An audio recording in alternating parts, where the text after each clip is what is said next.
নবীরে মাছের পেটের ভিতরে রাখছে, অক্ষত অবস্থায় ফিরাইয়া দিছে। ইউনুস নবীরে একটা বালুর মধ্যে, মরুভূমির মধ্যে শোয়া দিছে সাগরের পাড়ে। আল্লাহ সেখানে ইউনুস নবী দুর্বল, কারণ 40টা দিন মাছের পেটের ভিতরে ছিল, আলু নাই বাতাস নাই, এমন অবস্থায় আল্লাহ সেখানে খেজুর গাছের ব্যবস্থা করে দিল, লতা পাতার ব্যবস্থা করে দিল। ইউনুস নবী উঠতে পারে না, বসতে পারে না। কুদরতি ভাবে খেজুর গাছের খেজুর পাকলো, ওখান থেকে খেজুর ওনার চোখের সামনে পড়ে, ওখান থেকে কুড়াইয়া উনি খেজুর খায়। সুবহানাল্লাহ। মিষ্টি পানির ব্যবস্থা করে দিছে, কারণ সাগরের পানি লবণাক্ত। মিষ্টি পানির ব্যবস্থা করে দিছে রে, মিষ্টি পানির ব্যবস্থা করেছে, পানি পান করলো, অন্যদিকে খেজুর খাইল। ইউনুস নবীরে আল্লাহ আস্তে আস্তে সুস্থ করে দিল। যুবক ভাইরা, এখান থেকে একটা মেসেজ হলো, মানুষ যদি বিপদে পড়ে, মুসিবতের মধ্যে পড়ে, সর্বপ্রথম কার শরণাপন্ন হইব? মালিকের শরণাপন্ন হইব গো, মালিকের শরণাপন্ন হইব। যদি মালিকের শরণাপন্ন হই, আল্লাহ পরের অংশে বলেন, ওয়া কাযালিকা নুজিল মুমিনিন।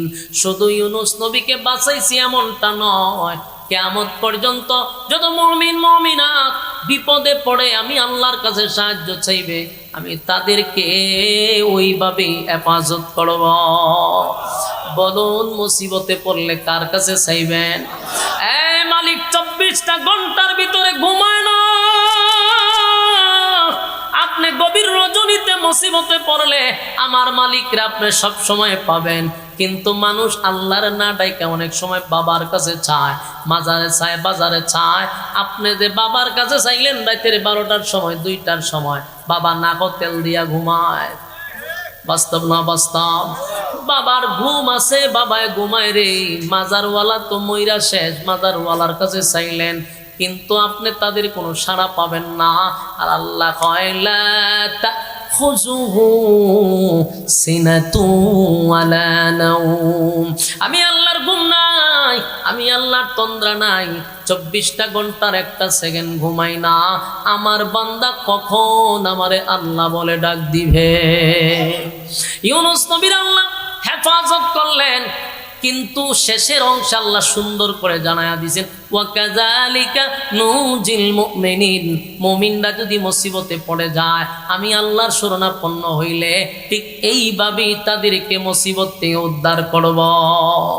কারা কারা মালিকের কাছে চাইবেন? হাত তুল্লা দেখায়া দেন। লিল্লাহে তাকবীর, লিল্লাহে তাকবীর। বলুন, আমরা চাইবো কার কাছে? বলুন, মাজারওয়ালার কাছে চাইবো? বাজারওয়ালার কাছে? গাছের কাছে? মাছের কাছে? চন্দ্র সূর্য কারো কাছে চাইবো না, চাইবো আল্লাহর কাছে। রাজি আছি? শিরিক করব না, বেদাত করব না, পীরের পায়ে সেজদা দিব না, মাজারে যাব না, সন্তান চাইব না। রাজি আছি? আল্লাহ আমাদের এই কথাগুলি কবুল করুক এবং প্রত্যেকটা কথার উপরে বললেওয়ালা শুনলেওয়ালা উভয়কে আমল করার তৌফিক দান করে। সকলে বলে আমিন। আপনারা আসতে পেরে বসতে পেরে খুশি না বেজার? আল্লাহর কাছে আমরা শুকরিয়া আদায় করি যে মুসলমানের ক্লান্তি লোভ নেই। ফিতনা ফাসাদের এই যুগে দ্বীনি কিছু কথা শোনার উদ্দেশ্যে সুস্থতার সাথে আলেমদের সহবতে আসার বসার একটা তৌফিক রব্বে কারীম আমাদেরকে দিয়েছেন। তাই আমরা উচ্চ স্বরে বলি আলহামদুলিল্লাহ। ওভারটার কো একটু কমান, রিভাবটা একটু কমান। হ্যাঁ, আমরা কথা না বলি, কথা না বলি। আমি কথা বলতেছি, আপনারা চাই না। আপনারা শুধু আশপাশে যেন একটু কথা না কয়, এদিকে একটু খেয়াল রাখেন। লক্ষ কোটি দুরুদ এবং সালাম আল্লাহর সৃষ্টির প্রধান আকর্ষণ জনাবে মুহাম্মদুর রাসূলুল্লাহ সাল্লাল্লাহু আলাইহি ওয়াসাল্লামের উপর। সম্মানিত সুধী, প্রচণ্ড রুদ্রের মধ্যে আপনারা বসছেন কিছু কথা শোনার উদ্দেশ্যে। আল্লাহ তাআলা যেন আমাকেও কিছু কথা বলার তৌফিক দান করে, আপনাদেরকে শ্রবণ করার তৌফিক দান করে। আমিন। কোরআন শোনার জন্য আপনারা আসছেন কাজকর্ম বাদ দিয়া। কোরআনের প্রতি মহব্বত আর ভালোবাসা আমি এটা বিশ্বাস করি, কোনো নেতা যদি আসতো বক্তব্য দেওয়ার জন্য, নেতার বক্তব্য শোনার জন্য কাজকাম বাদ দিয়া বিনা স্বার্থে এখানে কেউ বসতো না।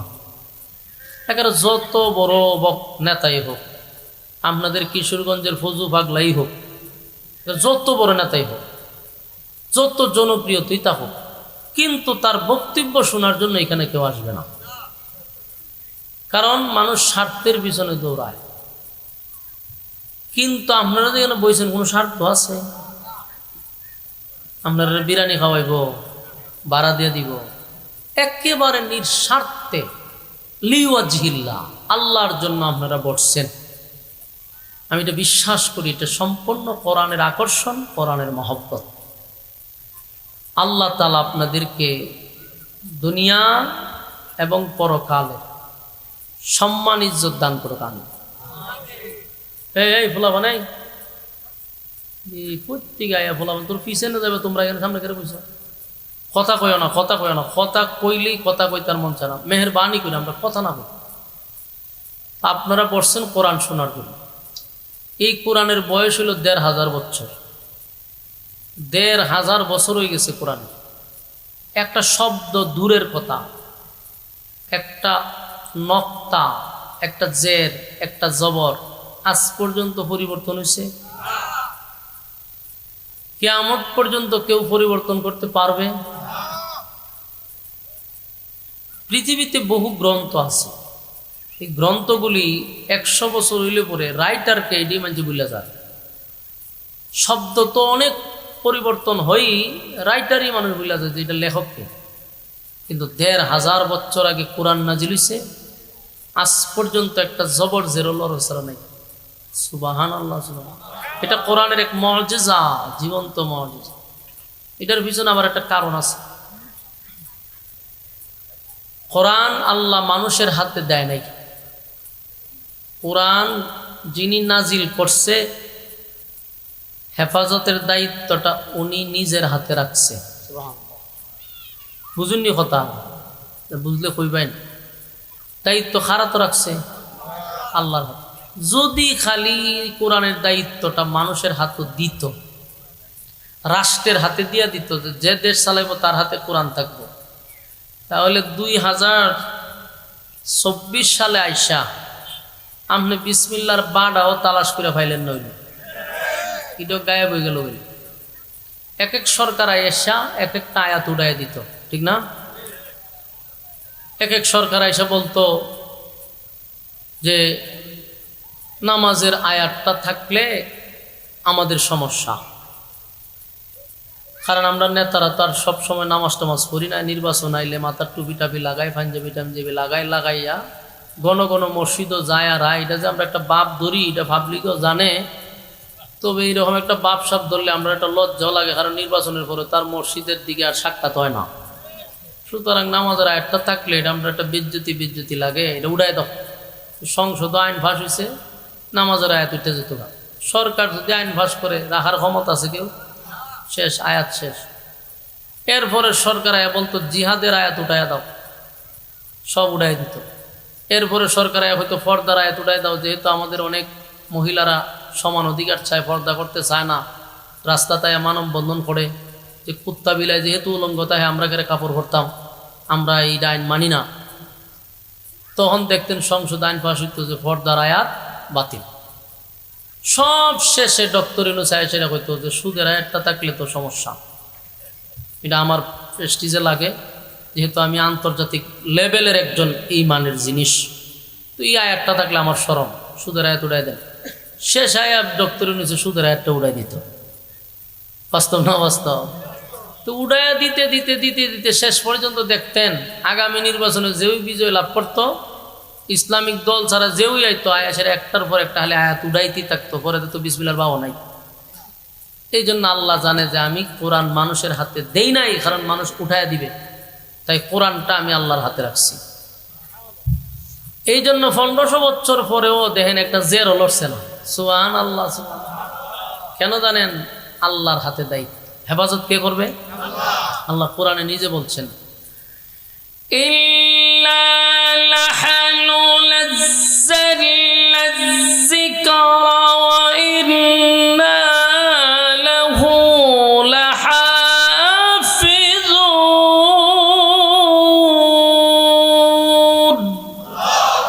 আল্লাহ নাজিল করছি আমি, তার হেফাজতের দায়িত্ব নিছি আমি। সুবহানাল্লাহ। এই কারণে কোরআন পেয়েছেন। তো সেই কোরআন থেকে আপনারা কথা শুনতে আসছেন, আমিও সেই কোরআন থেকেই আপনাদের সামনে একখানা আয়াতে কারিমা তেলাওয়াত করছি। এই আয়াতের মধ্যে আল্লাহ রাব্বুল আলামিন একজন মাছওয়ালার ঘটনা বর্ণনা করছে।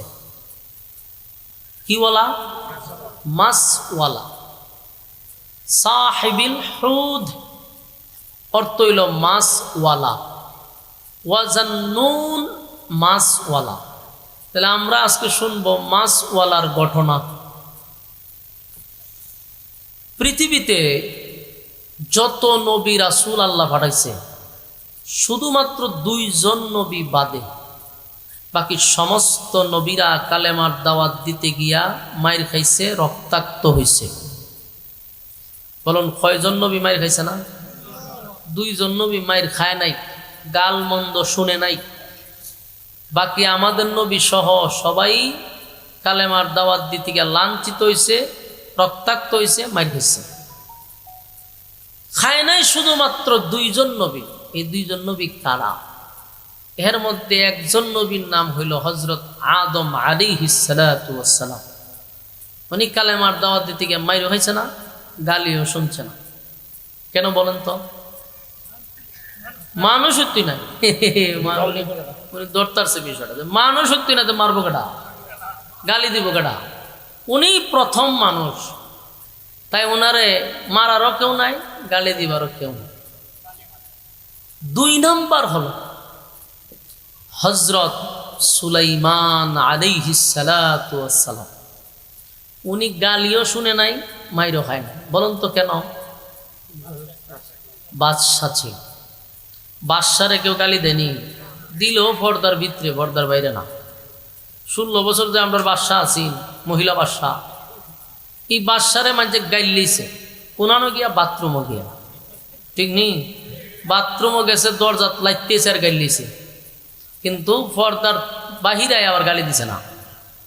কইছে উনি মা জননী, হ্যাঁ, এরপরে কৌমি জননী, কত উপাধি, উনার উপাধির শেষ নাই। তো শেষে হযরতওয়ালা লাগাইলিছিল, ঠিক নেই? আর যদি বেড়া হইতো তে দামাত বারকাত, ঠিক না? মাদ্দাজিল্লাহুল আলী আরো কতটা লাগাই লইল। সুতরাং উনি তো বেড়ির পিছনে তো আর এত কিছু লাগানি যায় না। যুদ্ধ লাগানি গেছে, উদ্দুল লাগাইছে, কিন্তু গালি দেওয়ার প্রকাশ্যে কেউ যদি গালি দিছে, সকালে গালি দিলে বিকালে তার খবরের উপরে ফুল গাছ হয়ে গেছে। বাস্তব না বাস্তব? মাটি দিয়ে উপরে ফুল গাছ লাগাই পানি ঢেলে দিছে। সুতরাং বাদশা যিনি হয় তার হাতে তো ক্ষমতা থাকে, ক্ষমতা যার হাতে থাকে তারে মানুষের গালি দিতে ভয় পায়। সুলাইমান আলাইহিস সালাতু ওয়াস সালাম শুধু বাদশা ছিল না, আমেরিকার প্রেসিডেন্টও একটা রাষ্ট্রের প্রেসিডেন্ট। পুতিন একটা রাশিয়ার একটা রাষ্ট্রের প্রেসিডেন্ট। এই কক কক করে গেল, দইরা লই আর না করে স্টেজ হাত পা বাইন্দালাম। শয়তান ফ্যান্ডেলের বাইরে যত শয়তান আছে গিয়ে খারাপ থাকা এটির গাড়ির উপরে গিয়ে বোর করে। ফ্যান্ডেলের ভিত্তি কিন্তু শয়তান ঢুকে না, এটা জানেননি?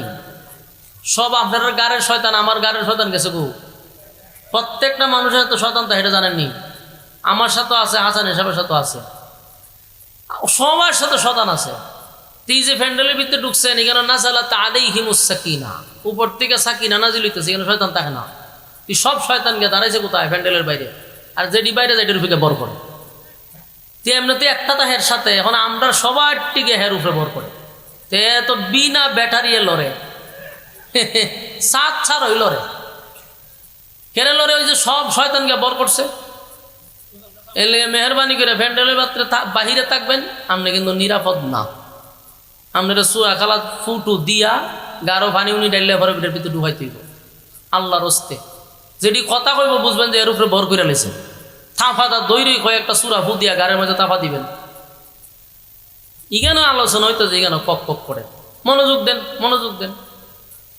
সুলাইমান আলাইহিস সালাতু ওয়াস সালাম আপনারা খুব খেয়াল করবেন, উনি কিন্তু সাধারণ বাদশা না। একটা আছে দেশের বাদশা, এইরকম ভাববেন না।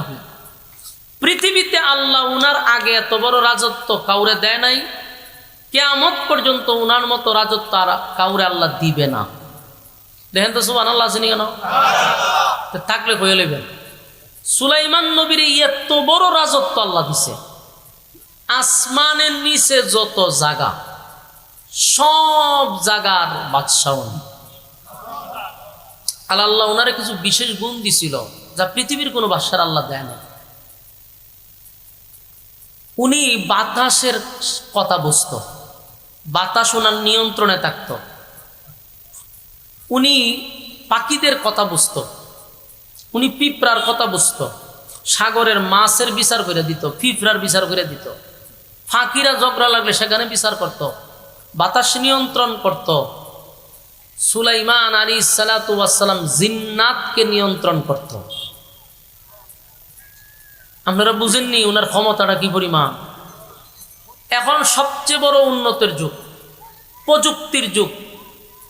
আজ পর্যন্ত গোটা পৃথিবীর প্রযুক্তি একত্রিত করেও 20,000 যাত্রী বহন করে এমন বিমান তৈরি করতে পারে নাই, এখনো না। কথা কি বুঝতেছেন? 20,000 যাত্রী বহন করে এমন বিমান পৃথিবীতে আজ পর্যন্ত আবিষ্কার করতে পারে নাই। আর আজ থেকে হাজার হাজার বছর আগে সুলাইমান আলাইহিস সালাতু ওয়াস সালামকে আল্লাহ একটা বিমান দিছিল।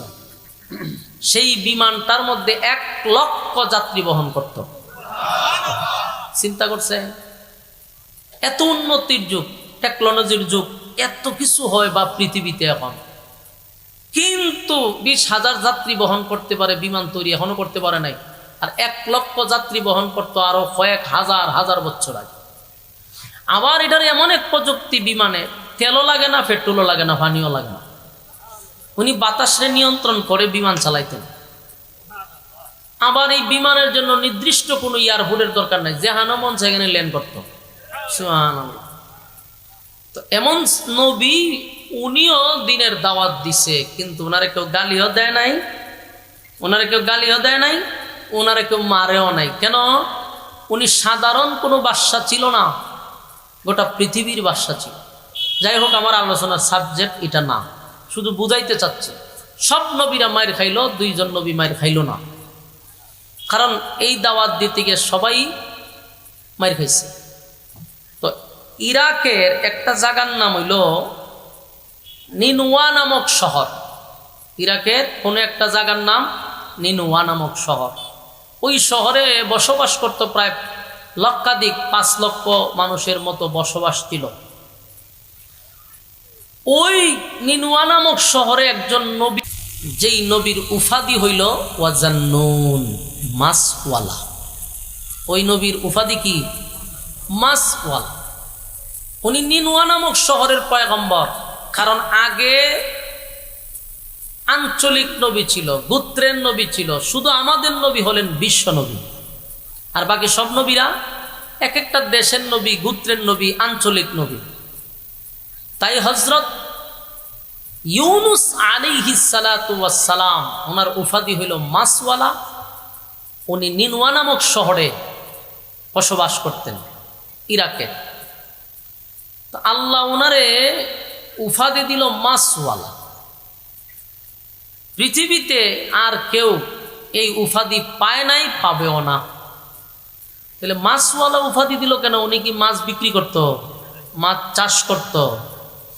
বাদাম বিক্রি করলে বাদামওয়ালার নাম কিন্তু কেউ জানে না, কিন্তু ডাক দিবার সময় কি তা কয়, এই বাদামওয়ালা, এই না, ঠিক নেই। কলা লইয়া যায়, বেটার নাম জানে না, কলাওয়ালা, হ্যাঁ নয় কত করে আলি, ঠিক নেই। রিক্সা চালাইলে বেটারে কয়, রিক্সাওয়ালা। তাহলে বোঝা গেল নাম না জানলে যেটা চালায় এটার নাম ধরে ডাক দিয়ে উপাধি, ঠিক না? তা আল্লাহ মাছওয়ালা বলল, ওয়াজান্নুন, মাছওয়ালার ঘটনা আমি বর্ণনা করতেছি, তোমরা তা মনোযোগ দিয়ে শোনো। মনোযোগ দিয়ে শোনার কথা কিন্তু আমি বলছি না, আল্লাহ হচ্ছে। ও না, আপনারা কি তা মনোযোগ দিবেননি? তাহলে শুনেন, আল্লাহ হইতেছে মনোযোগ দিয়ে শুনবার লেগা। যারা মনোযোগ দিয়ে শুনবো না, বুঝবেন বর করে লেছে বন্যা কা, আপনারা যাতে কেউ বর না করে আর কি, এই সিস্টেমে আপনারা থাকেন। কারণ প্যান্ডেলের বাইরে শয়তান বই রয়েছে সব। তো আল্লাহ কয় মাছওয়ালা ঘটনা তোমরা মনোযোগ দিয়ে শোনো। তো নিনওয়া নামক শহরে মানুষগুলা সব ছিল বেঈমান। একটাও ইমানদার না। ইউনুস নবী কালেমার দাওয়াত দিল প্রায় 40 বছর। কত বছর? 40টা বছর দাওয়াত দিছে, একটা মানুষও কালেমা পড়ে না। চিন্তা করেন এটা কি তেরার তেরা মানুষ। আমার কথা বুঝুন না আপনারা কিশোরগঞ্জের মানুষের থেকে তেরা না আরো বেশি? আসলে আপনারা কি আসলে তেরা? কেড়ে কইলেন? আমি তো টেস্ট করে দেখলাম, কারণ একজন নেতার বক্তব্য না আমি বুঝতে পারছি যে ও বলি কি তেরা নেই। তখন আপনারা কইতেছেন বলেন না আমরা শিখে আরো কম, বোঝা গেল আপনারা কিন্তু এই লাইনেরও। আমি জানি কিশোরগঞ্জ ময়মনসিংহের মানুষ হলো সরল সোজা, আপনারা সবচেয়ে সরল মানুষ। তো নিনুয়া নামক শহরের মানুষ সব ছিল বেঈমান। 40টা বছর দাওয়াত দিয়াও একটা মানুষকে কালেমা পড়াইতে পারল না। চিন্তা করেন কি খারাপের খারাপ। তো ইউনুস নবী হইল করে তোরা যে কালেমা পড়স না, গজব আইব তো তোরার উপরে। তেরা হয় গজব কোন সময় বয় না কেরে, কোন চিন্তা করেন। ইউনুস নবী বারবার কয় যে দেখ তোরা যদি কালেমা না পড়স আল্লাহর গজব তোদের উপরে নাজিল হইব। এই কথা হইন না, এরা আরো হাসি তামসা করে, কথা আসে না কেন, আয় না কেন, এইভাবে চলতেছে। ইউনুস নবী একদিন আল্লাহরে কয় আল্লাহ ইতা এমন এক জাতি 40টা বছর দাওয়াত দিলাম কালেমা তো পড়েই না, যদি গজবের ভয় দেখায় উল্টা কয় কবে আসবো গজব, আয় না কেন। আল্লাহ আমি কি করতাম? তো আল্লাহ হয়তো আপনি কন যে গজব খুব শীঘ্রই আসবে। ইউনুস নবী গিয়া কইল কইও গজব তো নিশ্চিত আসতেছে। তেরা জিগাইতে তারিখ কবে, কত তারিখে আসবে, আমরা তারিখ কর না কেন, তারিখ তো আমি জানি না। তখন এরা হাসাহাসি করে, গজব কোন সময় বো এটি জানে না, তারিখই হইতে না, আবার আমরা গজবের ভয় দেখায়। ইউনুস নবী হইল আল্লাহ আমি আর গজবের ভয় দেখাইলে এরা তারিখ চায়। আল্লাহ হয় ঠিক আছে, যেহেতু এরা কালেমা পড়েও না আর গজবের ভয় দেখাইলে এরা টিটকারি মস্কারি করে, এদেরকে আপনি বইলা দেন আগামী 3 দিন 3 রাতের ভিতরে গজব আসবে নিশ্চিত।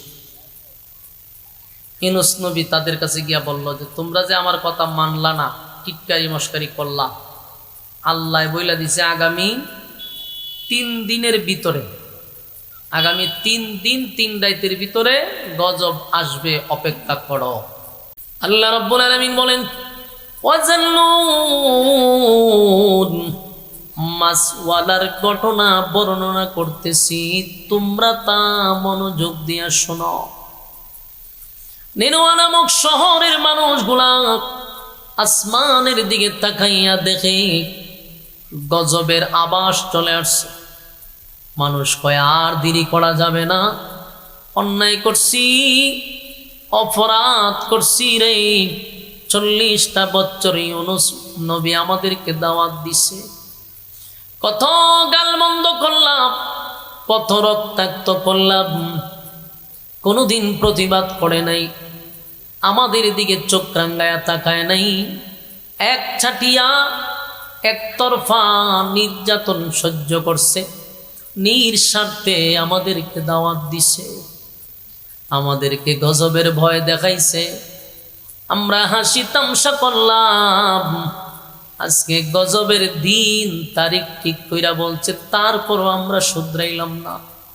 ওই তাকায়া দেখো আসমানটা যেন মেঘাচ্ছন্ন হয়ে যাচ্ছে, একটা আওয়াজ আসতেছে, ওই আওয়াজটা বিকট থেকে বিকট হইতেছিল। নিনুয়া নামক শহরের মানুষ চিৎকার দিয়া কয় হায় রে, যদি আজকে ইউনুস নবী থাকতো আমরা সবাই ইউনুস নবীর হাতে কালেমা পড়ে ঈমান আনতাম, কিন্তু এখন ইউনুস নাই, কার কাছে গিয়া কালেমা পড়ব, আমরা কিভাবে ঈমান আনবো?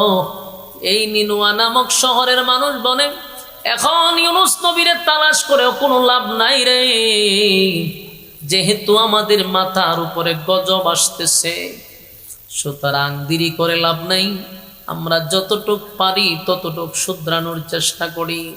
তারা শরীরের কাপড় চোপড় খুলে সোলার শট নিয়া শরীরের মধ্যে পেঁচাইয়া জমিনে আইসা সেজদায় পরে কান্না শুরু করছে, মালিক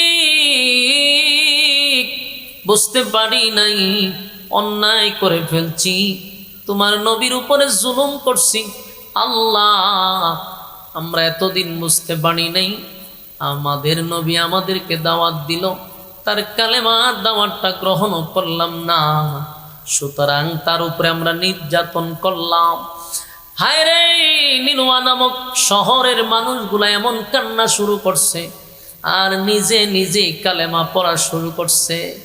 কালেমা পড়তেছে আর কাঁদতেছে, আল্লাহ যদি তোমার নবী এখন থাকতো আমরা তার কাছে গিয়া কালেমা পড়তাম, তওবা করতাম, জিন্দেগির সব অপকর্মের উপর আমরা লজ্জিত।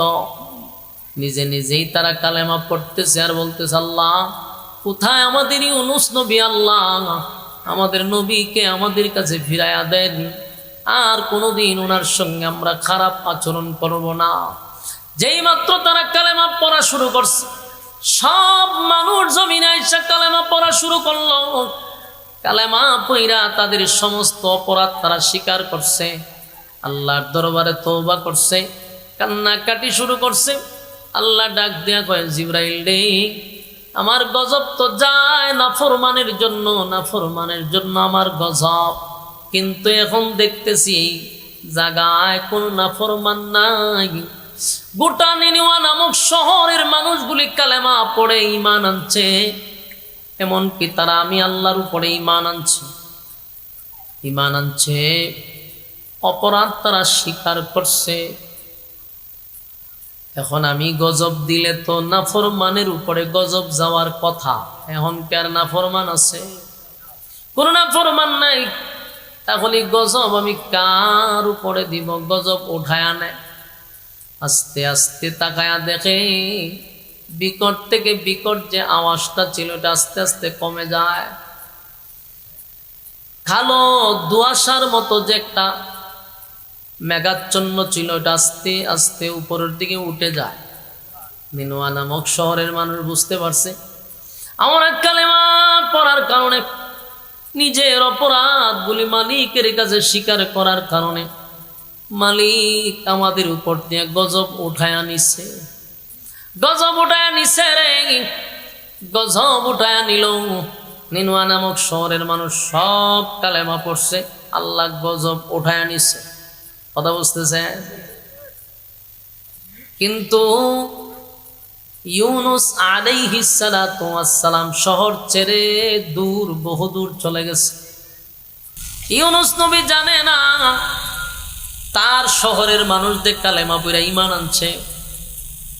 ইউনুস নবী এতক্ষণে মনে করছে গোটা নিনুয়া নামক শহর আল্লাহ গজব দিয়া ধ্বংস করে দিছে।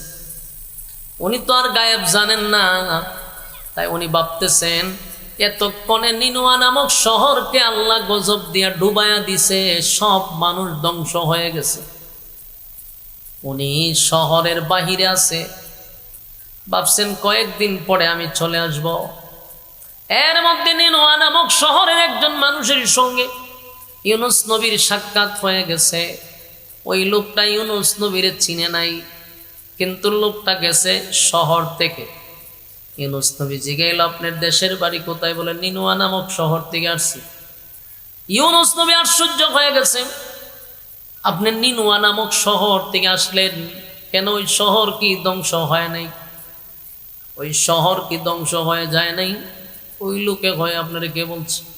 আমি তো গতকালকেই ওই শহর থেকে এখানে আসলাম। ইউনুস নবী আশ্চর্য হয়ে গেছে রে, আমার মালিক আমারে বলল 3 দিনের ভিতরে গজব দিবে, এলাকা ধ্বংস করে দিবে। আমার মালিক যে গজব দিল না, এলাকা ধ্বংস করল না। আর ওই লোক এই কথা বলে নাই যে তারা ঈমান আনছে, এই কথা বলেও নাই। ইউনুস নবী এখন চিন্তায় পড়ে গেছে, আমার এই জাতির কাছে যদি আমি ফিরত যাই তাহলে তারা আমারে আস্ত রাখবে না, জাগাত মেরে লিব। কারণ এতদিন আমি তাদেরকে খালি গজবের ভয় দেখাইছি। আমি এখন গজবের তারিখ দেওয়ার পরেও গজব যেহেতু আসে নাই, তাদেরকে ধ্বংস করে নাই, এখন যদি এই জাতির কাছে আমি যাই আমারে তারা আস্ত রাখবো না, মেরে লিব। এটা স্বাভাবিক। ইউনুস নবী তো আর জানে না যে এলাকার সব কালেমা হইরে ঈমান আনছে। ইউনুস নবীরে তালাশ করতেছে, তারা নবী তালাশ করতেছে। আর ইউনূস নবী মনে করছে গজব তারিখ দিয়েছি, গজব আসলো না। যেই জাতি এমনি আমারে রক্তাক্ত করত, এমনি আমারে গালমন্দ করত, কি কিছু বলতেছে তা আমারে না বলে আপনি কথা কইেন না। হন এই সাউন্ড কম করে ওভারটা নাক দেখে ঘুমাইতো না কি তা বালিশে নেতুনি এর খেত মতো একটু ফাউটা টিপ্পা দেন, জান তুই একজন জানে আমাদের আওয়াজ নাই বেড়াইতে কইতেছে মাহফিলের আওয়াজ যায় না বাহিরে। আউটফুটের সাউন্ড কি দিছে? তোমরা খেত মতো লোক লাগলে দুই একজন খাদেম ডাক দেও। 30টা মাইক লাগাইছে বেড়াইতে, বলে আধা কিলো দূর যায় না। তো খেদমত বাড়ানোর দরকার না? খেদমত বাড়াই দেন, আওয়াজ বেড়ে যাবো গা। এ বাইসা বগল আওয়াজ যায় না দূরে, বেড়াইতে স্লোগান দিতেছে 30টা মাইক, আওয়াজ যাইতো না কে? জলদি করো জলদি করো, আওয়াজ বাড়াও। আউটফুট ভিতরের সব একতালে হইতো। কথা কি বুঝতেছেন? আপনারা একটু পানি টেনে খাওয়াইবেন না আমারে, পলের পানি নাও দেন, বোতল নি পানি আনলে গাড়ি চলে। কথাগুলি মনোযোগ দিয়ে, আমরা বিরক্ত হইতেছেন নি? ইউনূস নবী তো মনে করছে এলাকা ধ্বংস, অহন যে ধ্বংস হইছে না, কালে মাঝে পড়ছে আর এটা তরুণী জানে না। ইউনূস নবী চিন্তা করতেছে যেই জাতির আমি ভয় দেখাইছি যে গজব আসবে, এরা আমারে রক্তাক্ত করছে, মারছে, বাড়িতে হামলা করছে, আর এখন তো আমি ডাইরেক্টলি তারিখ বলে দিয়েছি গজব আসে নাই। এখন যদি আমি এদের সামনে যাই আর আমার আস্ত রাখতো না, মাইরি লইব। সুতরাং ইউনূস নবী একটা সিদ্ধান্ত নিছে যে না, আমি আর এই শহরে যাব না, এই শহরে আমি যাব না, আমি অন্য কোথাও চলে যাব। উনার অন্য জায়গাতে চলে যাবে দেখে আল্লাহর পক্ষ থেকে উনার এখনো খাওয়া হয়েছে, উনি নিজে নিজেই সিদ্ধান্তটা নিছে। এখনো কিন্তু উপর থেকে কোনো ওনার কাছে ওহী আসে নাই, ওনার এই ব্যাপারে অবগত করে নাই, কিন্তু উনি নিজে নিজেই সিদ্ধান্তটা নিছে যে আমি এই শহরে আর যাব না। এটা ওনার একক সিদ্ধান্ত। একক সিদ্ধান্ত যেহেতু এটা নিছে, আল্লাহর কাছে এটা পছন্দ হয় না, অপরাধ করে নাই, কিন্তু এটা আল্লাহর কাছে পছন্দ না। যেহেতু আমি তোমার কাছে এখনো কোনো বার্তা পাঠাই নাই, তোমার উচিত আমার বার্তা আসার আগ পর্যন্ত অপেক্ষা করা। কিন্তু ইউনূস নবী করলো কি, না এই এলাকা তার যাওয়া যেত না, গেলে আমার মাইরি লেবু বাইরিয়া, আমি চলে যাব। এখন যে উনি সিদ্ধান্তটা নিছে, এটা কিন্তু ওনার ব্যক্তিগত সিদ্ধান্ত। উনি মনে করছে ব্যক্তিগত সিদ্ধান্ত নিলে আল্লাহ আমারে পাকড়াও করবে না, কিন্তু আল্লাহ যে পাকড়াও করবে না এটা ওনার একক সিদ্ধান্ত। এই জন্য আল্লাহ বলেন وَظَنُّونَ إِذْ ذَهَبَ مُغَاضِبًا فَظَنَّ أَن لَّن نَّقْدِرَ عَلَيْهِ। ইউনূস পয়গম্বর মাছওয়ালা মনে করছে যে আল্লাহ ওনারে পাকড়াও করবে না, তাই ইউনূস আলাইহিস সালাতু ওয়াস সালাম উনি ওনার ওই জায়গা থেকে ওনার সন্তান এবং ওনার স্ত্রী, দুইটা সন্তান এবং স্ত্রী উনি সহ ওই শহর ছেড়ে এবার সিদ্ধান্ত নিল আমি দেশ ছাইরাই দিব, বিদেশ চলে যাব। এতদিন তো দেশও আসিল, এখন সিদ্ধান্ত নিছে আমি দেশেই থাকবো না, দেশ ছেড়ে আমি বিদেশ চলে যাব, বিদেশ চলে যাব, ওই দেশে আমি থাকবো না। দেশে যে উনি থাকবে না, বলুন তো দেখি এটা কি ওনার সিদ্ধান্ত না আল্লাহর সিদ্ধান্ত? আমি আল্লাহর সিদ্ধান্ত কি দিছিনি?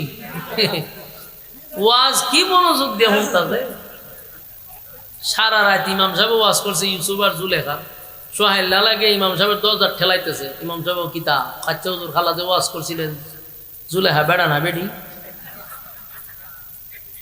হুজুরে হয় সারা রাত কিতা ওয়াজ করলাম, ওইটা তুই জিগাইতেছি। তা আমি একটু আগে বুঝাইলাম যে ওনার একক সিদ্ধান্ত, এটা আল্লাহ এখন ওনার কাছে ওহী পাঠান নাই। উনি সিদ্ধান্ত নিয়েছে আমি দেশে থাকবো না, উনি দেশ ছেড়ে আবার বিদেশ যাওয়ার প্ল্যান করলো, ওনার একক সিদ্ধান্ত। স্ত্রী এবং দুইটা সন্তান নিয়ে যখন দেশ ছাইরা বিদেশ যাওয়ার সিদ্ধান্ত নিছে রে। উনি একটা জায়গা পাড়ি দিয়া যখন রাস্তায় যায়, হঠাৎ করে কিছু বকাটে লোক ওনার আটকায়া দিছে। এলাকার সীমানা ফাইরিয়া যখন বর্ডার গার্ড ফাইরিয়া যেতেছে, তো তাকে না কিছু শৃঙ্খল মানুষ এরকম কিছু লোক ওনার আটকাই দিছে। আটকাইয়া ওনার স্ত্রীর আটকাইয়া দিছে। বললো যে না, আমরা আপনাদেরকে ছেড়ে দিতে পারি, কিন্তু এই মহিলাকে ছাড়বো না। পয়গম্বরের বউ, চিন্তা করছেন। বকাটেরা ওনার স্ত্রীর আটকাইয়া দিল আর বলল, আমাদের এই রাস্তা দিয়া যদি কোনো নারী যায় তারে আমরা ছাড়ি না, আমাদের সর্দারের কাছে নিয়ে যাই।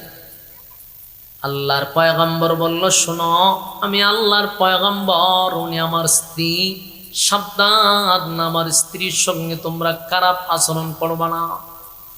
বকাটেগুলি বলল, এই রাস্তা দিয়ে কোনো নারী গেলে আমরা কোনোভাবেই তারে ছাড়ি না, বাদশার আমাদের সর্দারের কাছে নিয়ে যাই। যখন টানা এসরা শুরু করে দিল, ইউনূস আলাইহিস সালাতু ওয়াস সালামের স্ত্রী বললেন, আপনি আপনার সন্তান নিয়ে চলে যান, আমারে আমার মালিকের জিম্মায় আপনি ছেড়ে দেন। যে আপনি আমার আল্লাহর জিম্মায় ছেড়ে দেন, সমস্যা নেই। ইউনূস নবী তার 2 সন্তান নিয়ে চলে গেছে, আর ওনার স্ত্রীকে ধইরা নিয়ে গেল সর্দারে। বলুন, আল্লাহ পাকড়াও করছে। ইউনূস নবী মনে করছে, আমার সিদ্ধান্ত আমি নিছি, আমার মালিক আমারে পাকড়াও করবে না, কিন্তু পাকড়াও শুরু হয়ে গেছে। আল্লাহ পাকড়াও করছে। প্রথম পাকড়াও শুরু হয়ে গেল ওনার স্ত্রীকে দিয়া। আস্তে আস্তে কিন্তু পাকড়াও করা শুরু করছে। ইউনূস নবীর স্ত্রীকে আটকা দিল 2টা সন্তান নিয়া। এই দেশ ছাইরা যখন বিদেশ যাবে, একটা নদী পার হইয়া তারপরে গিয়া আরেকটা নদীতে উঠতে হয়। ইউনূস আলাইহিস সালাম 2টা সন্তান নিয়ে এবার নদী, ছোট একটা নদী পার হইতে হয়। এরপরে আরেকটা নদী আছে বড়, সেখানে জাহাজ, যাত্রীবাহী জাহাজ আছে। ওই যাত্রীবাহী জাহাজ দিয়া বিদেশে যাবে, এক দেশ থেকে আরেক দেশে। তখনও কিন্তু জাহাজ ছিল, কিন্তু ইঞ্জিল ছিল না। ওই যুগে ইঞ্জিলের যুগ ছিল না। ওই ফাল নি হয়ে রে, ও বাতাসে ফালে দেয়, ঠেলায় ঠেলায় নিতে হয়। ইউনূস আলাইহিস সালাম ওনার সন্তান নিয়ে যখন দেশ ছেড়ে বিদেশ যাবে, তখন আর 2টা সন্তান লইয়া ছোট্ট একটা নদী পার হইতে হয়। এই নদী পার হওয়ার জন্য তৎকালীন সময় ব্রিজ ছিল না, সাঁকো ছিল না, পানিতে লাইমা তারপরে পার হইত। ওনার ছোট ছেলেটারে, ওনার বড় ছেলেটারে নদীর পারে রাইকা ছোট ছেলেটারে কুলে নিয়ে পার হবে। এমন সময় ছোট নদীতে পানি ছিল না, কম পানি ছিল, কিন্তু যেই মাত্র উনি নদীতে নামছে, পানির স্রোত বেড়ে গেছে। وَظَنُّونَ إِذْ ذَهَبَ مُغَاضِبًا فَظَنَّ أَن لَّن نَّقْدِرَ عَلَيْهِ فَنَادَى فِي الظُّلُمَاتِ। ইউনূস আলাইহিস সালাম মনে করছে ওনারে কেউ পাকড়াও করবে না, কিন্তু আল্লাহ ওনাকে পাকড়াও কইরা ফলাইছে। কথা কি বুঝতেছেন? মনোযোগ আছে না ছেড়ে দিতাম? আপনারা মনোযোগ না থাকলে ওয়াজ করার দরকার নাই, না মনোযোগ আছে? তাহলে এক ধ্যানে শুনেন। প্রধানমন্ত্রী আইলেও সাউন্ড দিত না। কথা বুঝতেছেন? এখানে যদি প্রধানমন্ত্রী আয়ে তাও সাওয়ার দরকার নাই, মনোযোগ দিয়ে শুনেন। আল্লাহ বলেন, ইউনূস আলাইহিস সালাম দেশ ছেড়ে বিদেশ যাবে, মনে করছে ওনারে কেউ পাকড়াও করবে না, কিন্তু পাকড়াও শুরু হয়ে গেছে। যেই নদীতে পানি ছিল না, সেই নদীতে স্রোত শুরু হয়ে গেছে। ছোট ছেলেটারে নিয়ে নদী পার হবে, পানির স্রোতে উনি আর সন্তানটারে আটকায় রাখতে পারল না। পানির স্রোতে ছোট ছেলেটারে পানির স্রোতে নিয়ে গেছে। বলুন, পাকড়াও শুরু হয়েছে নি? পাকড়াও শুরু হয়ে গেছে। ওয়াজান্নুন ইয যাহাবা মুগাদিবান ফাযান্না আন লান নাকদিরা আলাইহি। মাছওয়ালা মনে করছে তারা কেউ পাকড়াও করবে না, কিন্তু আল্লাহ পাকড়াও শুরু করে দিছে। প্রথম স্ত্রী এখন ছোট সন্তানটানে পানির স্রোতে নিয়ে গেছে। এবার সন্তানটার আটকাইতে পারলো না, ঘুইরা গেল বড় সন্তানটারে পাড় থেকে আনার জন্য। গিয়া দেখে ওই সন্তানটারে বাগে নিয়ে দৌড় দিছে। মালিক পাকড়াও করছে রে, কারণ আমার মালিক তো উনারে অর্ডার দেয় নাই। আপনি দেশ ছেড়ে বিদেশ যাবেন এই কথা আল্লাহ বলে নাই। একক সিদ্ধান্ত নিয়া উনি দেশ ছেড়ে বিদেশ চলে যায়। আমার মালিক উনারে পাকড়াও করছে। প্রথম স্ত্রী, তারপরে দুইটা সন্তান।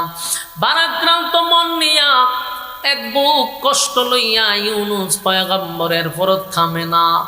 ছোট্ট নদী পার হইয়া বড় নদীর সামনে দাঁড়াইছে। সেখানে একটা যাত্রীবাহী জাহাজ ছিল, সেখানে গিয়া উঠছে। যাত্রীর মধ্যে যখন জাহাজের মধ্যে যখন যাত্রী ফিল আপ হয়েছে, এবার জাহাজ আসল ঠিকানার দিকে রওনা দিছে। সাগরের মাঝখান দিয়ে চলতেছে। চলতে চলতে একটা সময় দেখা যায় সাগরের মাঝখানে গিয়া জাহাজ আর সামনে যায় না, শুধু জায়গাতেই ঘুরে, এক জায়গা ঘুরে। কথা বুঝতেছেন? ওয়াজান্নুন إذ ذهب مغاضبا فظن أن لن نقدر عليه فنادى في الظلمات। মাছওয়ালার ঘটনা মাত্র শুরু হয়েছে, মাছওয়ালার ঘটনা শুরু হয়ে গেছে।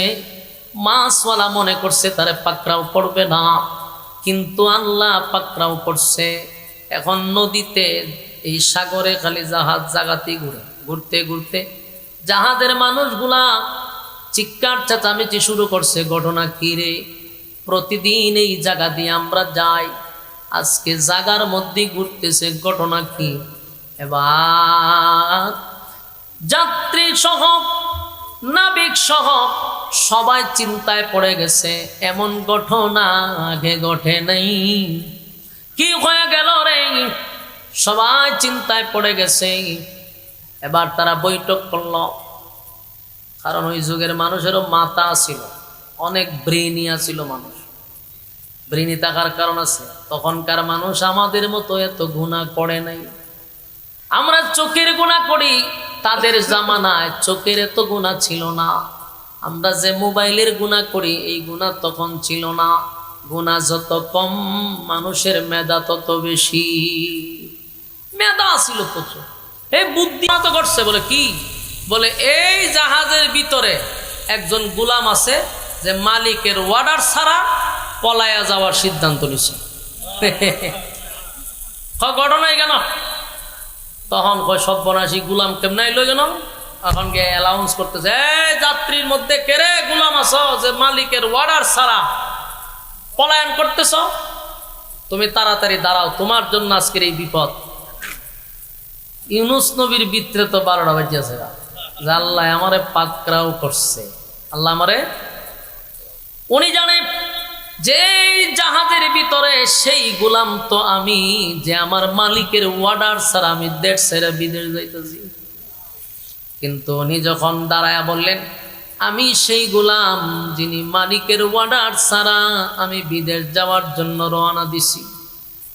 সমস্ত মানুষ ইউনুস নবীর দিকে তাকাইয়া আশ্চর্য হয়ে গেছে। সবাই চিৎকার দিয়া হয়, না, হতে পারে না। আপনাকে গোলাম বললে আমাদের দোষ হবে। গোলামের চেহারা এত সুন্দর নয় গো, কারণ এটা নবীর চেহারা। নবীর চেহারা যেই যুগে আল্লাহ যেই নবী পাঠায়, ওই নবীর সে সুন্দর আল্লাহর কাউরে বানায় না। যে যুগে পাঠায় এখানে ওই যুগের সবচেয়ে সুন্দর তাই নবী। সমস্ত যাত্রীরা কয়, সর্বনাশ সর্বনাশ, আপনারে যদি আমরা এখন নদীতে ফালায়া দেই, তাহলে এখন তো জাহাজ ঘুরে নদীর উপরে, আপনারে ফালায়া দিলে জাহাজ ঘুরবে নদীর নিচে। কারণ আপনি গোলাম হতে পারেন না, কারণ গোলামের কোনো লক্ষণ আছে? উনি তো পয়গম্বরী চেহারা, রাজা বাদশার মতো চেহারা, নবীদের চেহারা তো আল্লাহ এত সুন্দর করে বানায়, সমস্ত মানুষ কয় না না আমাদেরকে গোলাম তালাশ করতে দেন, মাঝখানে ডিস্টার্ব করেন না। ইউনুস নবী বারবার বলতেছে তোমরা অনর্থক কষ্ট করো না, আমি সেই গোলাম যিনি মালিকের অর্ডার ছাড়া আমি দেশ ছাইরা বিদেশ যাওয়ার উদ্দেশ্যে রওনা দিছি। কিন্তু কে কার কথা শুনে হেরা মানুষ তালাশ করে, হ্যাঁ গোলাম কেডা রে বাইর, ওনারে তো গোলামের মতো লাগে না। কিন্তু উনি বারবার বলার পরে বলল ঠিক আছে, সমস্ত যাত্রী সহ নাবিক সহ বললাম একটা লটারি দেই, লটারি দেওয়ার পরে যদি উনার নাম ওঠে তাহলে ওনাকে আমরা নদীতে ফেলাই দিব, কারণ উনি যতক্ষণ জাহাজে থাকবে ততক্ষণ আমরা সবাই আল্লাহর কাছে পাকড়াও হব, আল্লাহ সবকিছু পাকড়াও হব। সুতরাং আমরা যিনি দোষী তারে আমরা ইডাল্লা ফেলাই দিব, খায়া লাগবে মাসে, আমরা তো বেঁচে গেলাম। লটারি দিব, কারণ এরা বিশ্বাস হইতেছে না উনি সেই গোলাম, আবার এরা ভয় পাইতেছে উনার মতো এত সুন্দর চেহারার লোক, এত বুজুর্গ মানুষ, উনারে যদি আমরা ভুলবশত ফালাইয়া দিই সাগরে, আমরা জাহাজ উফরে না ঘুরা পানির নিচে ঘুরবো, উপায় থাকতো না। এই জন্য এরা ভয়ে লটারি দিছে, সব বানায় আমরা যদি ভুল সিদ্ধান্ত নেই তাহলে উপায় নেই।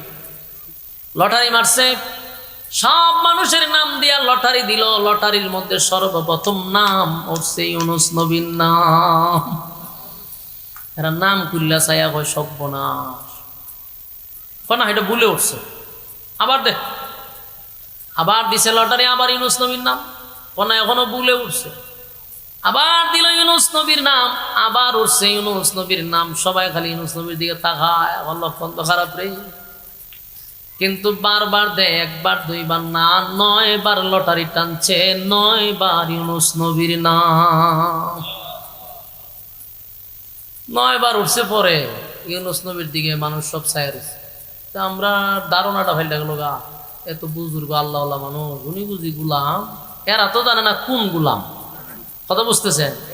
উনি তো হইলে আল্লাহর গুলাম আমি, আর এরা মনে হচ্ছে কোনো বাড়ির কাজ করতো, এরা তো আর ইতা চিনে না, এরা তো আল্লাহ মানে না, সব হইল বেঈমান। কিন্তু এরা এটা বুঝে যে সুন্দর চেহারা, ভদ্র নম্র, উনি তো গুলাম হতে পারে না। 9 বার ওঠার পরে 10 বারের সময় হুজুর আল্লাহ রাস্তা আমরা মাফ করে দিন, বহুত চেষ্টা করছি আপনারা বাঁচাইবার লেগে, কিন্তু হুজুর আমরা বারবারই দেখি আপনার নাম ওঠে, আমরা যতক্ষণ দেখতে একটু সুন্দর, ভিতরে সমস্যা আছে, সুতরাং আল্লাহ রাস্তায় মাফ করে দিন, আমরা বাঁচাইবার বহুত চেষ্টা করছি। ধর রে হুজুরে হাতে ধর পাওয়া ধর, দুইজনে হাতে পাওয়া ধরে জোর কইরা ইডালদা ফালাইছে। সাগর জন ফালাইছে, ফালাইতে দিই বিশাল এক মাছ আয়া উনারে ভিতরে ঢুকাই দিছে। এই হলো মাছওয়ালা, কথা বুঝতেছেন? এই জন্য আল্লাহ ওনার উপাধি দিছে মাছওয়ালা। ওয়াজান্নুন মাছওয়ালা, সাহিবিল হুদ, হুদওয়ালা এটাও মাছওয়ালা। ওয়াজান্নুন এর অর্থ মাছওয়ালা।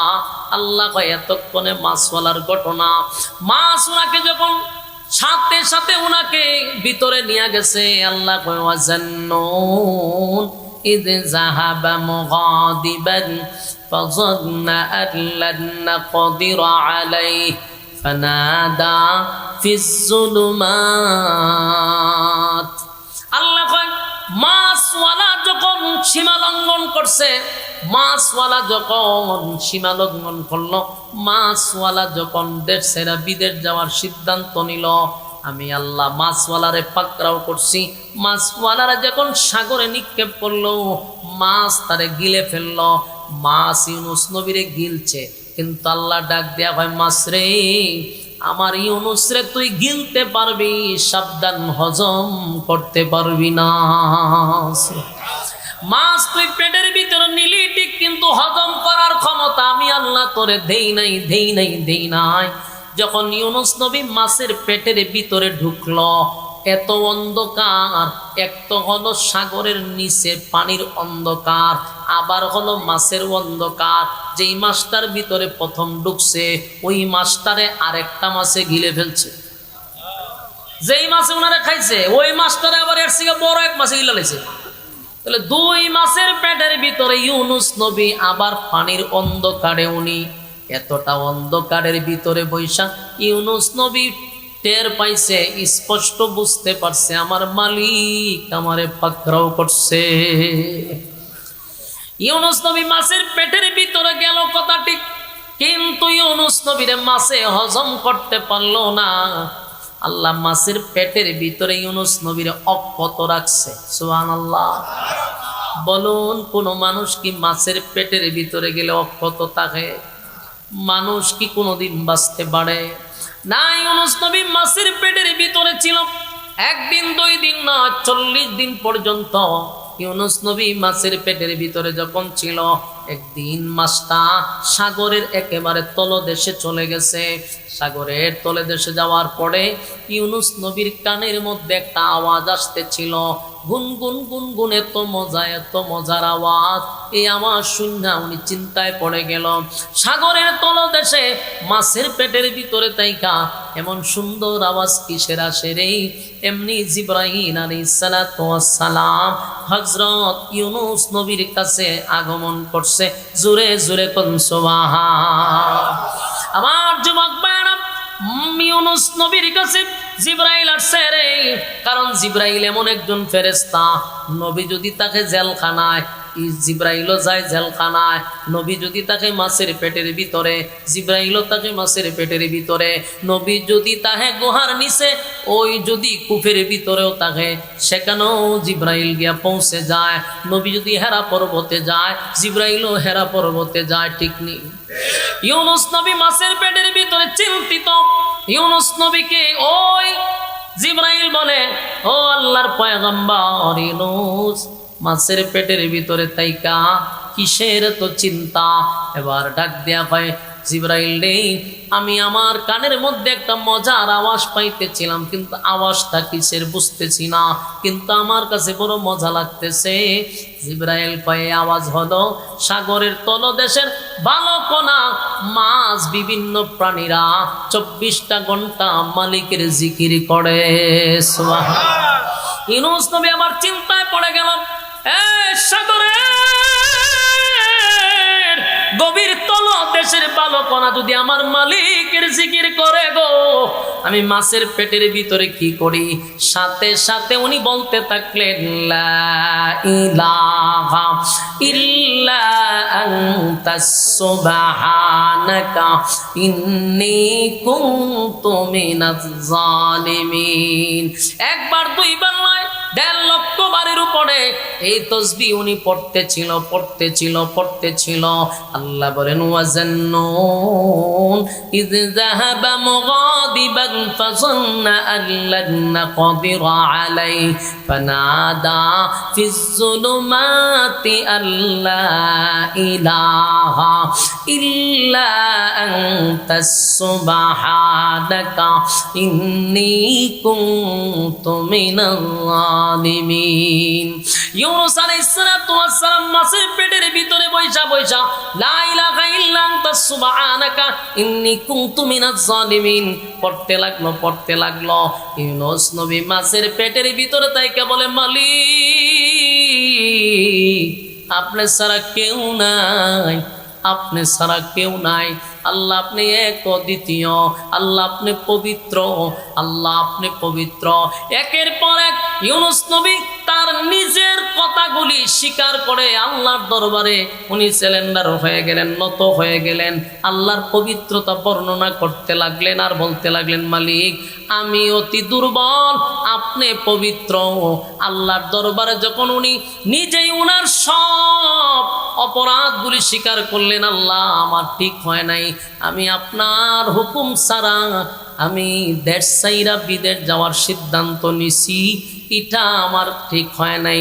আল্লাহ রাব্বুল আলামিন বলেন, ইউনুস নবী পড়তে লাগলো, লা ইলাহা ইল্লা আনতা সুবহানাকা ইন্নী কুনতু মিনাজ জালিমিন। আল্লাহর পবিত্রতা বর্ণনা করতে লাগলো। আল্লাহ হয়, মানুষ যখন কোনো মুসিবতে পড়ে যায়, বিপদে পড়ে, যদি আমি আল্লাহর শরণাপন্ন হয় গো, ইউনুস নবী মাছের পেটের ভিতরে ঢুইকা পৃথিবীর কারো কাছে সাহায্য চায় নাই, কাউকে বলে নাই, জিব্রাইলকেও বলে নাই, কারো কাছে সাহায্য চায় নাই। উনি মাছের পেটের ভিতরে ঢুইকা সর্বপ্রথম কার শরণাপন্ন হইছে? ইউনুস নবী আল্লাহর শরণাপন্ন হইছে। মাছের পেটের ভিতরে তাইকা আল্লাহর শরণাপন্ন হয়ে গেছে, সাহায্য চাইছে আল্লাহর কাছে, দুনিয়ার কোনো মাখলুকের কাছে চায় নাই। আল্লাহ কয় মুসিবতে পড়ে যদি কোনো বান্দা বান্দি আমি আল্লাহর কাছে সাহায্য চায়, আল্লাহ বলেন ফাস্তাজাবনা লাহু ওয়া নাজ্জাইনাহু মিনাল গাম وَكَذَلِكَ نُنْجِي الْمُؤْمِنِينَ। আল্লাহ বলেন ইউনূস আলাইহিস সালাতু ওয়াস সালাম যখন আমার শরণাপন্ন হইছে, আমার নামে যখন তাসবিহ পড়া শুরু করছে, আমি তার জিকির শুনছি, শুধু তাই নয়, আমি তার জিকির শুনছি, শুধু তাই নয়, তার আমি সাহায্য করলাম। আল্লাহ কয় আমি তারে সাহায্য করছি, এমনকি তারে অক্ষত অবস্থায়, সুস্থ অবস্থায় আমি আবার তারে ফিরাইয়া দিছি। সুবহানাল্লাহ। এ যুবক ভাইরা, ইউনূস নবী শরণাপন্ন হইছে আল্লাহ। আল্লাহ কয় আমার শরণাপন্ন যখন হয়ে গেছে, ফাসতাজাবনা লাহু ওয়া নাজ্জাইনাহু মিনাল গাম্মি। আল্লাহ বলে আমি ইউনূসের তাসবিহ শোনার পরে আমি তারে অক্ষত সুস্থ অবস্থায় ফিরাইয়া দিছি। যেই মাত্র ইউনূস আমার শরণাপন্ন হইছে, আমি মাছের পেটের ভিতরে একটা ব্যথা সৃষ্টি করে দিলাম। মাছটা ছিল সাগরের তলদেশ, সেখান থেকে ইউনূস নবীর পেটের ভিতরে যখন মাছ ঢুকলো, মাছের পেটের ভিতরে ইউনূস নবী ঢুকলো, মাছের পেটের ভিতরে আল্লাহ বেদনা সৃষ্টি করে দিল। মাছটা পাগলের মতো সাগরের ভিতরে ঘুরাইতে ঘুরাইতে জায়গা মতো আইসা ইউনূস নবীরে উগলায়া ছেড়ে দিছে। 40 দিন পরে, কয়দিন পরে? এই 40 দিন পরে ইউনূস নবীরে মাছের পেটের ভিতর থেকে উগলায়া ছেড়ে দিছে। বলুন তো দেখি, সাপে খাইলে, বাঘে খাইলে, মাছে খাইলে কি মানুষ বাঁচে? কিন্তু আল্লাহ যদি চায়, আল্লাহ চাইছিল 40 দিন ইউনূস নবীরে মাছের পেটের ভিতরে রাখছে, অক্ষত অবস্থায় ফিরাইয়া দিছে। ইউনূস নবীরে একটা বালুর মধ্যে, মরুভূমির মধ্যে শোয়া দিছে সাগরের পাড়ে। আল্লাহ সেখানে ইউনূস নবী দুর্বল, কারণ 40টা দিন মাছের পেটের ভিতরে ছিল, আলো নাই বাতাস নাই, এমন অবস্থায় আল্লাহ সেখানে খেজুর গাছের ব্যবস্থা করে দিল, লতা পাতার ব্যবস্থা করে দিল। ইউনূস নবী উঠতে পারে না, বসতে পারে না। কুদরতি ভাবে খেজুর গাছের খেজুর পাকলো, ওখান থেকে খেজুর ওনার চোখের সামনে পড়ে, ওখান থেকে কুড়াইয়া উনি খেজুর খায়। সুবহানাল্লাহ। মিষ্টি পানির ব্যবস্থা করে দিছে, কারণ সাগরের পানি লবণাক্ত। মিষ্টি পানির ব্যবস্থা করে দিছে রে, মিষ্টি পানির ব্যবস্থা করেছে, পানি পান করলো, অন্যদিকে খেজুর খাইল। ইউনূস নবীরে আল্লাহ আস্তে আস্তে সুস্থ করে দিল। এই যুবক ভাইরা, এখান থেকে একটা মেসেজ হলো, মানুষ যদি বিপদে পড়ে, মুসিবতের মধ্যে পড়ে, সর্বপ্রথম কার শরণাপন্ন হইব? মালিকের শরণাপন্ন হইব গো, মালিকের শরণাপন্ন হইব। যদি মালিকের শরণাপন্ন হই, আল্লাহ পরের অংশে বলেন ওয়া কাযালিকা নুজিল মুমিনিন।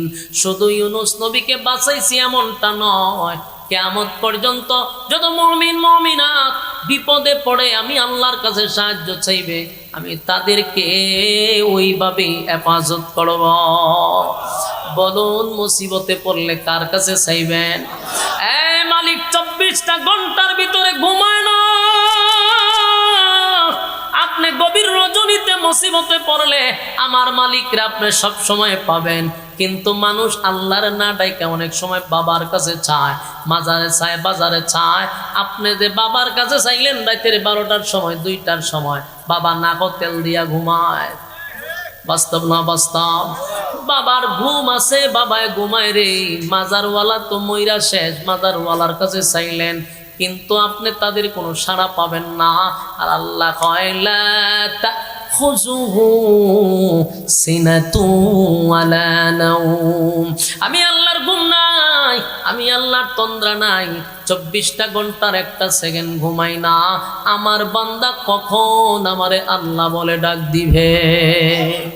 ইউনূস নবীর আল্লাহ হেফাজত করলেন, কিন্তু শেষের অংশ আল্লাহ সুন্দর করে জানায়া দিয়েছেন, ওয়াকাযালিকা নুজিল মুমিনিন, মুমিনরা যদি মুসিবতে পড়ে যায়, আমি আল্লাহর শরণাপন্ন হইলে ঠিক এইভাবেই তাদেরকে মুসিবত থেকে উদ্ধার করব। কারা কারা মালিকের কাছে চাইবেন হাত তুল্লা দেখায়া দেন। লিল্লাহে তাকবীর, লিল্লাহে তাকবীর। বলুন আমরা চাইবো কার কাছে? বলুন মাজারওয়ালার কাছে চাইবো, বাজারওয়ালার কাছে, গাছের কাছে, মাছের কাছে, চন্দ্র সূর্য কারো কাছে চাইবো না, চাইবো আল্লাহর কাছে। রাজি আছি? শিরিক করব না, বেদাত করব না, পীরের পায়ে সেজদা দিব না, মাজারে যাব না, সন্তান চাইব না। রাজি আছি? আল্লাহ আমাদের এই কথাগুলি কবুল করুক এবং প্রত্যেকটা কথার উপরে বললেওয়ালা শুনলেওয়ালা উভয়কে আমল করার তৌফিক দান করে। সকলে বলে আমিন।